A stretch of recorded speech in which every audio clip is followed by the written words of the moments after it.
I decided to talk about fat today because I think it's a topic that has a lot of confusion surrounding it. It's a really hot topic. A lot of people have strong opinions and are very passionate about their opinions. But I think it's a topic that we can explore more and learn more about, and that's what I hope to do today. So these are some questions that people often have, like what is this stuff? Why is it so bad for you? Saturated with what? And does it have to be so complicated? And most of all, why does it taste so good? And I wanted to start with this as an example of the confusion between fat and fat. Fat is body fat, and fat is fat that's in food. So this is a report called F is in fat. And you might interpret that as F is in fat, meaning fat in food deserves an F because it's so very bad. But really this is about obesity, which is about body fat. And of course we know that that is a major health problem in the United States. So does fat in food carry over and cause obesity? Well, it depends on the caloric balance that the fat is a part of. So fat in and of itself, when it's consumed, does not go right to storage in the body. It depends on what the calorie balance is. If fat is needed for energy, it will be used for calories first, and will only be stored if there's an overabundance of calories in the system. I thought we should talk about terms. One of the official appropriate name in the chemical and biochemical world is lipids. And fat comes kind of a short for fatty acids, that we'll talk about in a minute. And then the oils are a kind of fat that tend to be more liquid than the solid fats. And of course, we are talking about edible oils here. We are not talking about WD-40 or other kinds of oils that we don't have enzymes to digest. All right, so here's what a lipid looks like. This is a triglyceride. So it's got 3 fatty acids with a glycerol backbone holding them together. And each of these carbon atoms is numbered. So this is C18. There's 18 carbons in each chain. And 18 carbons long would be the typical fat that is in the human body and in a lot of foods. But it's certainly not the only fat that is out there. The fatty acid chains come in different lengths. They're short, medium, long, and very long chain. And it's about the numbers of the carbon atoms, what those different lengths are. And in any given food, you may have a collection of different lengths, but more importantly, a collection of different amounts of saturation. And we'll talk more about that in a second. This is a chart that shows some of food fats and the percentage of saturation that is in all of them. And so what you can see from this, if we look at the 3 at the top are ones that have most saturated fat. This burgundy color would be saturation. Large, pretty high up there. But then the middle yellow color is the monounsaturated fats. And we've heard a lot about olive oil as being a really wonderful fat because it's monounsaturated, and it does have a fair amount. But it does have 20% from saturated fats that we don't really hear about. I tend to prefer canola oil. It's also called rapeseed oil in some countries. It does have the monounsaturated fat, less saturated, and it has some polyunsaturated fat, as well as some omega-3 fatty acids that are also important. But I think the most important thing is to see that none of these fats are totally one kind of fatty acid. They're all a combination. All right, so the saturation means it's saturated with hydrogen, and each of these carbon atoms can carry hydrogen molecule atoms around it. So this fatty acid is completely saturated. This one, a couple of hydrogens are missing, so it's unsaturated with hydrogen, and that's because there's a double bond there between those 2 carbons. And notice how it has a little bit of a different shape to it, and that actually becomes important in how these fats act and behave. So here is a saturated fatty acid, and this little zigzag is just a little bit about how those carbon atoms kind of play out. But this doesn't have any saturation. Then here's olive oil. Monounsaturated has 1 double bond, and at that double bond it kind of kinks around and makes a different shape. And here's a polyunsaturated fatty acid. This is one of the fatty acids in fish oil. Has quite a few kinks in it and gives it that curved shape. The reason that's important is because of how then those fats behave in the body and in food. The saturated fats, because they're straight, can kind of line up and jam together and then make a solid. If chemistry and when the ice freezes, all those molecules wind up and it comes together. Whereas the unsaturated fats can't do that because they've got too many kinks in there, and so they're more likely to stay liquid at room temperature. And in the body, the saturated fats are more likely to be the ones that are going to cause clogs in the arteries because they can make that same kind of a blob, if you will. The trans fats, which have to do with how those bonds are made, whether it's a cis or a trans configuration, even though they're not saturated, they act a lot like saturated fats, and that's part of why they're such a problem for health. They actually occur naturally in some animal products, so meats and milk. We don't think about that very much. We think more about the ones that are made from hydrogenation with vegetable oils, and those are the ones that are the worst problem because they do raise LDL cholesterol, and they're a risk, which is a risk factor for heart disease. Right, so if this stuff has so many issues with it, why is it in our food in the first place? And the main reason is it's a source of energy. Energy, of course, is measured as calories. So these days we think energy and calories is a bad thing, but over time our species has needed calories as a source of food to survive, and that's been a very important role for fats. So animals have fat, plants have fat, we eat plants and animals, that's where it's coming from. In vegetables, fats play an important role, mostly as an energy source for seeds. So when you get, say, fat comes from corn, you think of corn oil, and you would think that a ear of corn would have a lot of fat in it. But in the germ part of the seed, where that corn is ready to grow a new corn plant, it has oil in there as a quick energy source when that seed first sprouts and needs energy to grow. And same with other kinds of seeds, like peanuts. That's actually the seed for that plant. The soybean within the bean is where the fat would be in that as well. So edamame, of course, when they press soybeans for soybean oil, they use the dried beans, not the green ones. The avocado, people are it's kind of a mystery, like why is the seed so big and why does it have so much fat around it, but we benefit because it's a delicious food and has a lot of good properties for the fats there. The animals have fats for other reasons. Keep us warm, they cushion vital organs like the heart. They also store energy, so when a person is sick or goes without food for a while, there's some kind of energy there to draw on. But they have other important functions, and a lot was learned about that about 10-15 years ago when we looked at human milk and saw some of the properties that it had that infant formula didn't, related to the brain and the eyes. Now, fish tend to store their fat in their organs, except for fatty fish, which store theirs in the muscle. And I did unearth from my in-laws' apartment some old cod liver oil from like the 40s or 50s, and the irony of that is, you know how hated it was and how much we made fun of it. Now we've come back around and we're taking fish oils again because mom or grandma did have some knowledge there about those essential fatty acids being good for you, even though no one knew why. The challenge we have now, of course, is that our oceans are more polluted. Fish, like other animals, store toxins in their liver, and so they have to be really careful about the products that we use.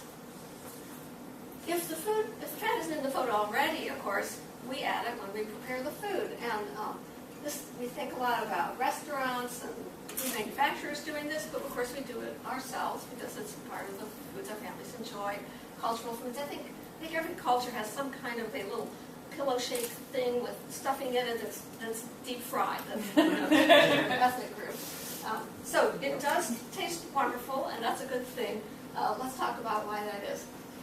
Fat adds a lot of sensory properties to food. It carries the flavor compounds. There actually is fat. So think about peppermints.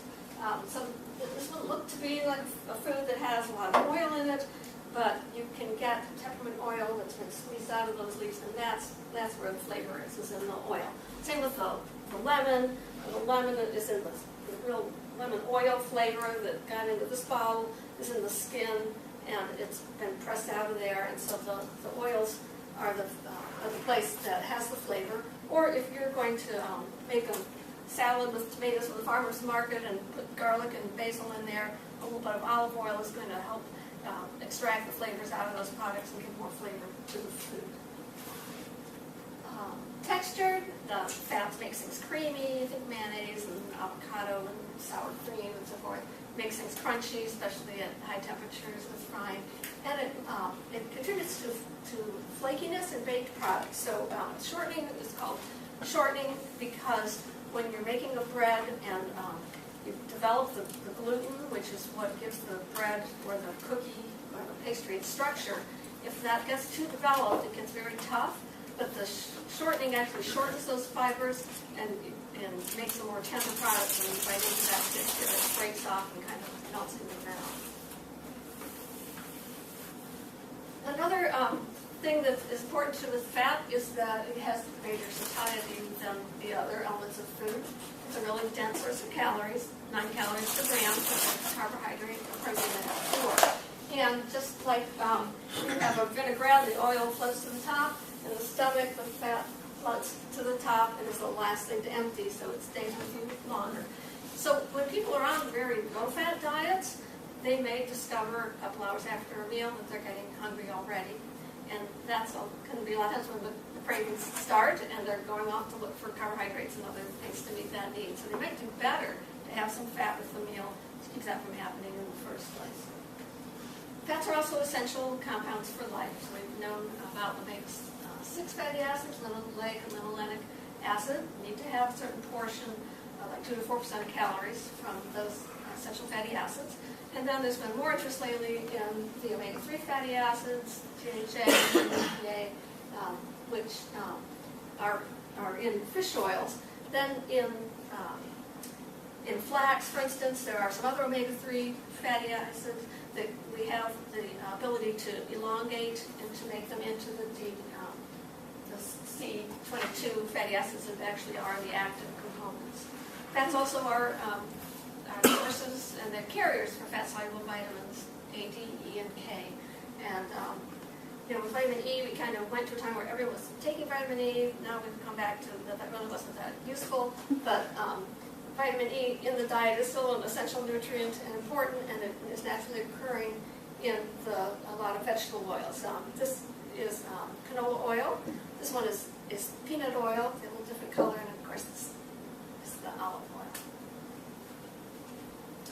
So how bad is fat? Well, if you ask that question, everyone has a different opinion, and this is kind of the span. We've got Dr. Essenstein is a surgeon who is promoting an extremely low-fat diet and feels that it can reverse heart disease, and therefore everyone should go on it as a way to prevent heart disease, all the way down to the paleo diet promoters who are who feel that even the saturated fat isn't that bad after all, and at least it's not carbohydrate, which is more the bad guy in their eyes.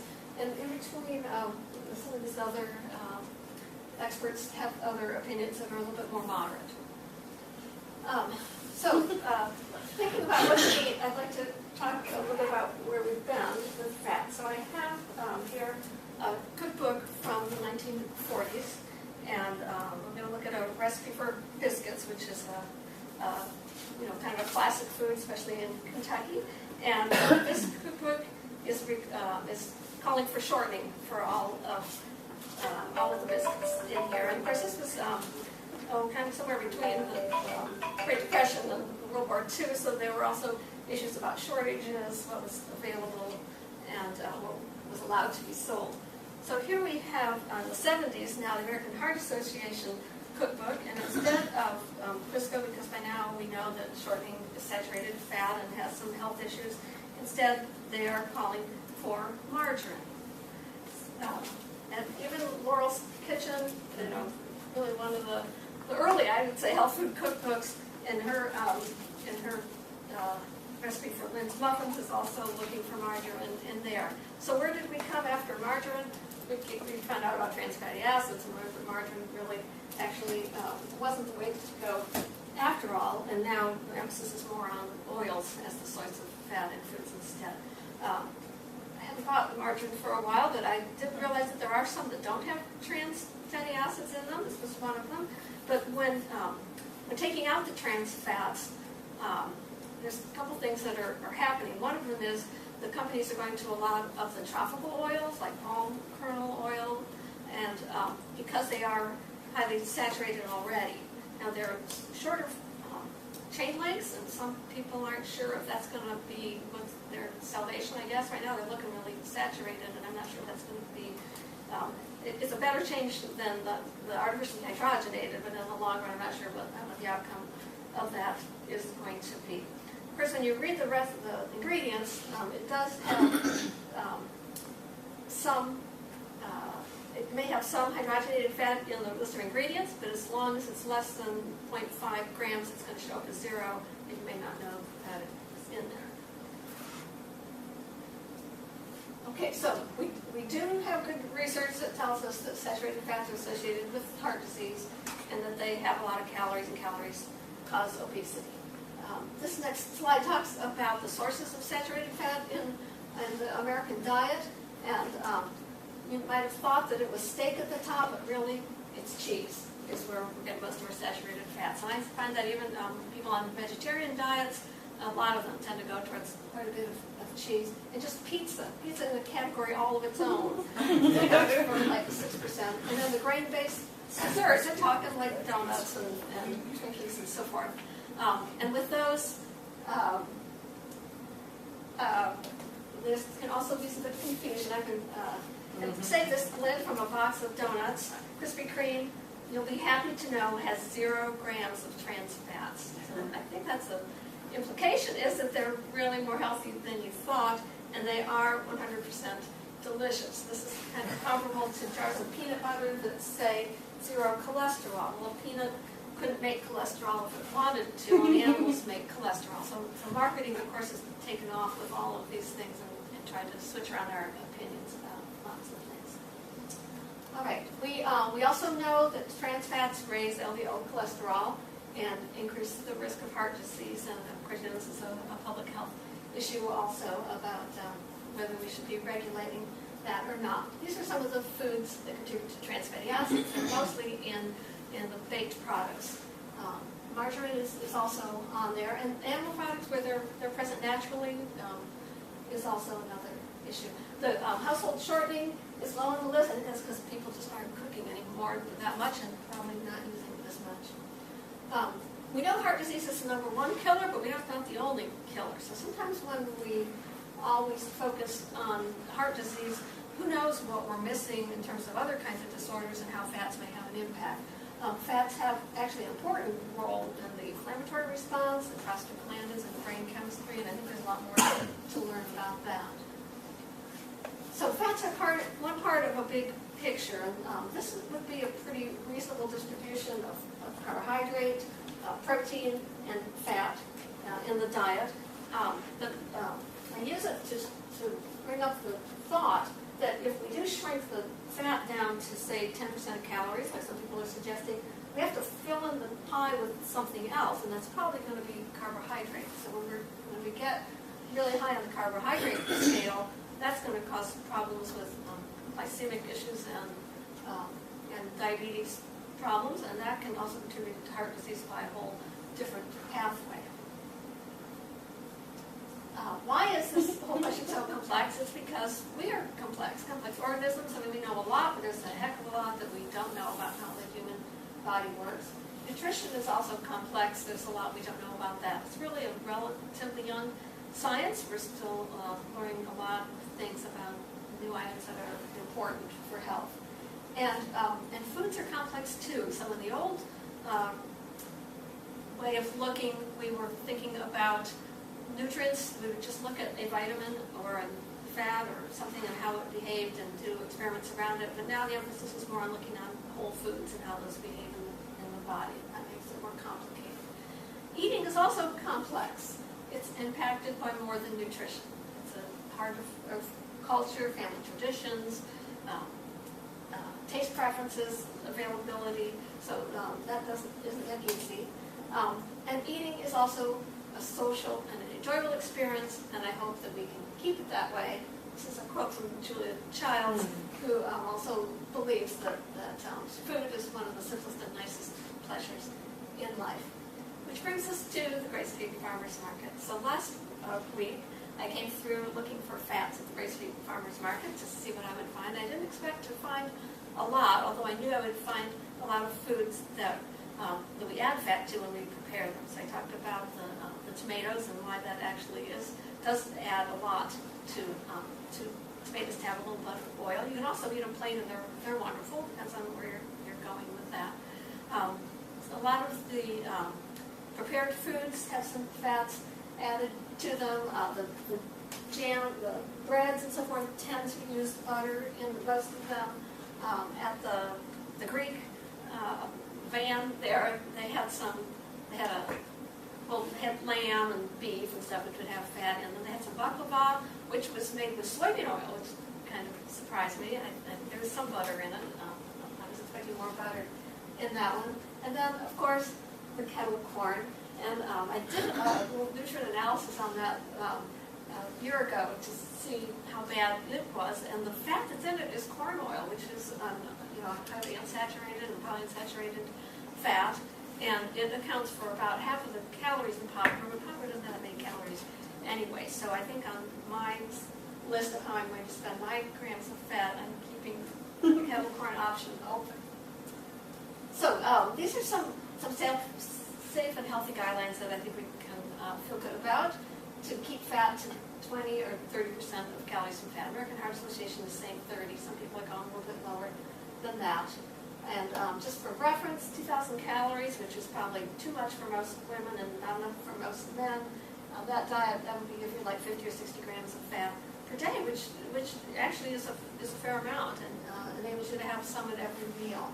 Of that fat, 2/3 of it should be either monounsaturated or polyunsaturated. And again, monounsaturated is great, but it's not the end-all. Polyunsaturated also has a lot of benefits. And monounsaturated does not have omega-3 fatty acids. So olive oil, for all its greatness, does not have omega-3. Canola oil does not have a big marketing group like EVO does, although they're trying to catch up a little bit because it has some good parts about it that the olive oil does not. Minimal trans fats should be in our diets, and certainly it's getting pretty easy now to avoid the artificially hydrogenated fats, especially if you're not buying the prepared baked goods in the store. So I'd suggest including some fat at most every meal because it does give the satiety, it does have healthy reasons, and it gives it a healthy balance of the calorie sources. And then eat a variety of fats. Different fats have different properties in baking and in sautéing and as a dressing or a marinade, so there's a lot of different uses for them. One of the things with cooking and frying is looking at the smoke point of fats, and some of the oils have a higher smoke point than, say, butter or olive oil, which will smoke at a pretty low temperature. So olive oil is probably better used like on a salad or something where it's not going to be heated up at all. Emphasis on plant sources for fats is definitely going to be the best way to go because they tend to be the unsaturated ones. Tropical oils, coconut oil is really a big one right now.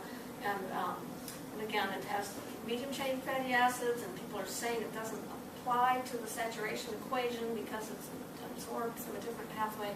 I don't think we've done enough research to know the implications of that, but I'm looking forward to seeing that. And then also need to have either fish or some other kind of reliable source of omega-3 fatty acids. I hope that I have been able to answer some questions, and there's some things to think about. And most of all, I hope that whatever decisions you make about fat, and when you sit down to that plate with whatever chosen or amount of fat in it, that you enjoy every bite. Thank you.